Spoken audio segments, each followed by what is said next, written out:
Urusan kesehatan di Indonesia memang sangat mahal. Upaya penjaminan kesehatan masyarakat oleh negara melalui Badan Penyelenggara Jaminan Sosial atau BPJS ternyata menciptakan masalah baru dalam keuangan negara. Sejak pertama kali beroperasi pada tahun 2014, BPJS Kesehatan selalu mengalami defisit yang tidak sedikit. Mengapa keuangan BPJS selalu defisit membayar tagihan peserta jaminan kesehatan? Apakah benar terdapat mismanagement yang dalam pengurusan jaminan kesehatan? Atau memang premi yang dibayarkan masyarakat terlalu kecil untuk menutup jaminan kesehatan yang diberikan?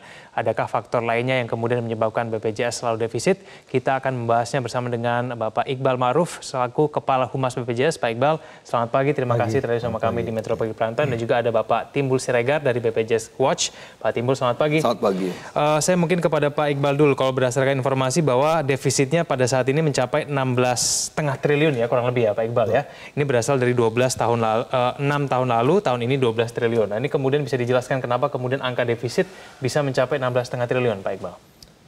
Ya, tentu kita menyadari bahwa program ini dirasakan manfaatnya oleh masyarakat. Sehingga ketika kita melakukan sosialisasi dan masyarakat yang sudah mengakses mendapatkan layanan dari program JKN ini merasa terlindungi, tentu mengendos kaitan dengan jumlah kepesertaan. Jumlah kepesertaan meningkat, orang merasa bisa jaminan ini digunakan untuk dirinya, sehingga dia angka utilisasinya tentu meningkat.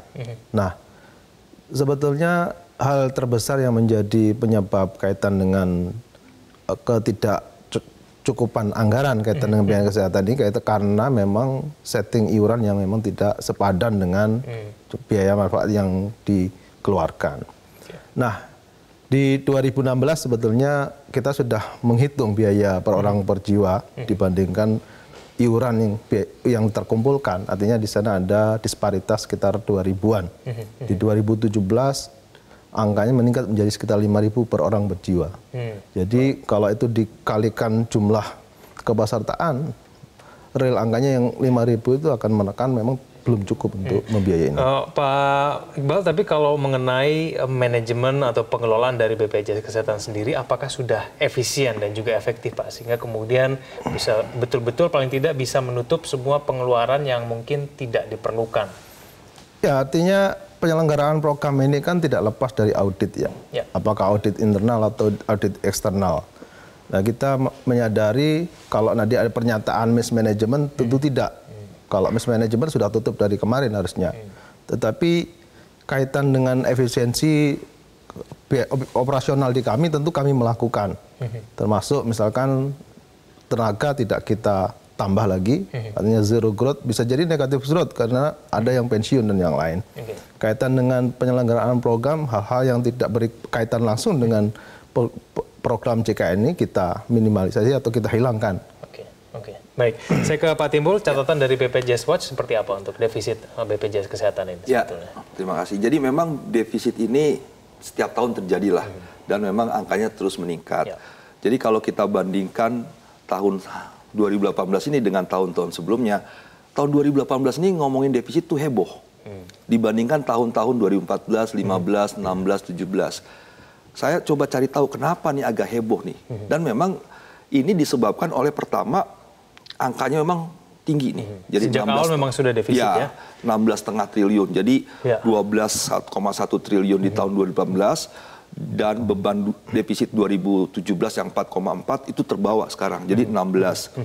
Pertama itu. Yang kedua, ada regulasi yang diproduksi oleh BPJS yang menciptakan polemik dengan ID, dengan rumah sakit, yaitu Perdirlan 2, 3, dan 5 yang dalam rangka efisiensi. Kata mereka BPJS 360 miliar.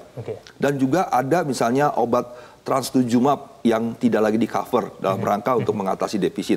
Kemudian berikutnya ada penolakan, ada pembayaran yang tidak tepat waktu ke rumah sakit, yang rumah sakit mengekspos ke publik.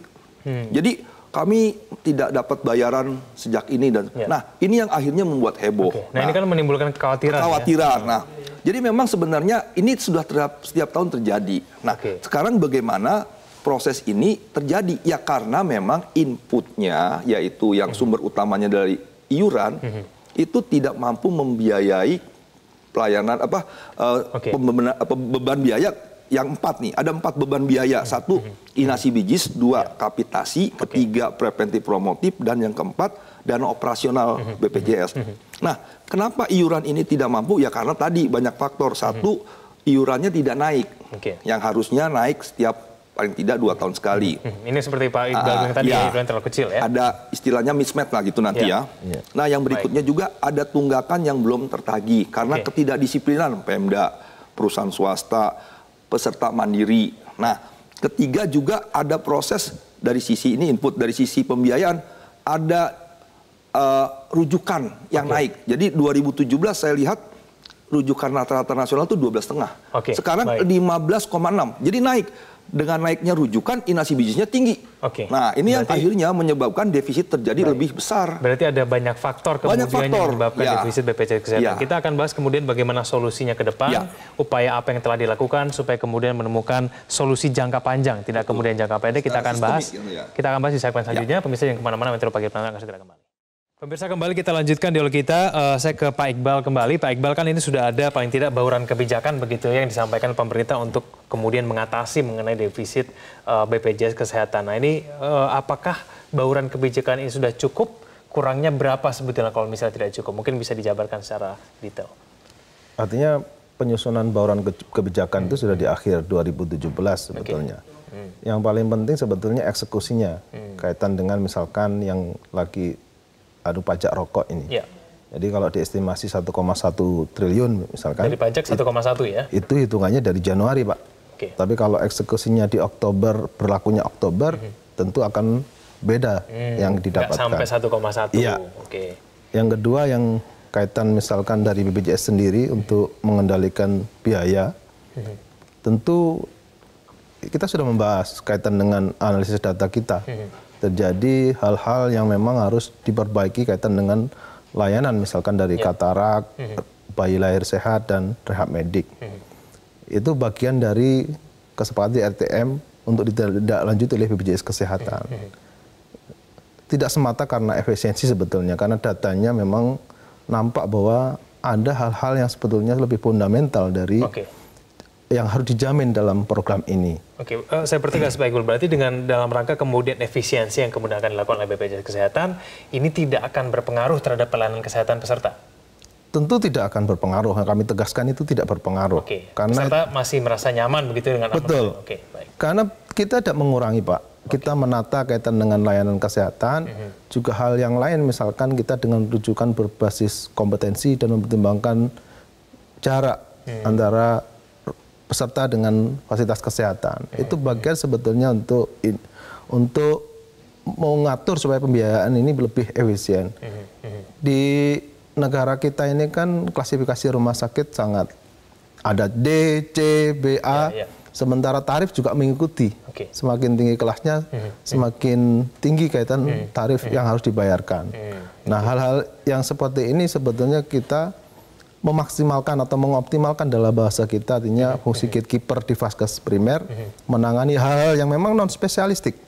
Tetapi ketika butuh rujukan, kita tidak menutup akses mereka terhadap rujukan. Pak Timbul, berarti sebetulnya peserta BPJS tidak perlu khawatir ya dengan kemudian defisit BPJS Kesehatan yang ke depannya. Ya, jadi memang saya katakan tadi bahwa langkah pemerintah tuh sudah bagus memberikan bailout, memberikan pajak rokok, ya. Tapi ini memang tidak akan menyelesaikan baik jangka pendek maupun sistemik jangka panjang, menengah panjang. Nah, itu pun nggak cukup. Nggak cukup memang. Jadi kalau konstruksinya JKN ini kan basis utama penerimaan itu ya dari iuran. Jadi memang iuran ini yang harus coba dikalkulasi. Memang betul nanti misalnya peserta mandiri itu nggak usah dulu mungkin saat ini.